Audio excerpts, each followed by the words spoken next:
মদ কিনতে গিয়ে পুলিশের নির্মম পিটুনির শিকার নিরপরাধ এক ব্যক্তি। ব্রুকলিনে ভুল করে অন্য কাউকে ধরে বেধড়ক মারধরের ভিডিও ভাইরাল হতেই উত্তাল New York. Mayor Zohran Mamdani ও পুলিশ কমিশনারের কড়া পদক্ষেপের পর কি হলো সেই কর্মকর্তাদের? নির্দোষ ব্রাউন কি পাবেন ন্যায় বিচার? চাঞ্চল্যকর এই খবরের বিস্তারিত জানুন রিপোর্টে। নিউ ইয়র্কের ব্রুকলিনে এক ভয়াবহ পুলিশি বর্বরতার চিত্র সামনে এসেছে।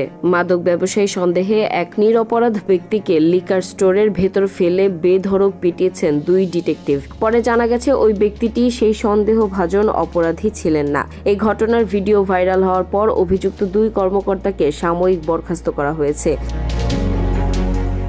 ঘটনাটি ঘটেছে ব্রুকলিনের কবলো হিল এলাকায়। ভাইরাল হওয়া ভিডিওতে দেখা যায় সাদা পোশাকের দুই এনওয়াইপিডি কর্মকর্তা 46 বছর বয়সী টিমোথি এল ব্রাউনকে ঘুষি ও লাথি মারছেন। পুলিশের মারধরে দোকানের মদের বোতল ভেঙে চুরমার হয়ে যায় এবং মেঝেতে রক্তের দাগ পড়ে থাকতে দেখা যায়।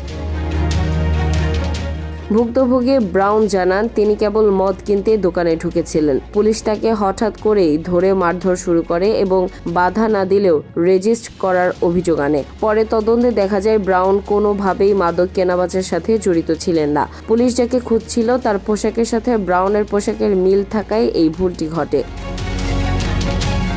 এনওয়াইপিডি কমিশনার জেসিকা টিশ এই ভিডিওটিকে গভীরভাবে উদ্বেগজনক বলে বর্ণনা করেছেন।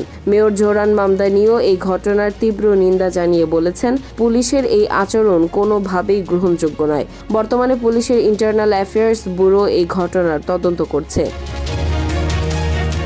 নির্দোষ ব্রাউন এখন বিচারের দাবি জানাচ্ছেন। এই ঘটনা আবারও নিউ ইয়র্ক পুলিশের দক্ষতা এবং সাধারণ মানুষের নিরাপত্তা নিয়ে বড় ধরনের প্রশ্ন তুলে দিয়েছে।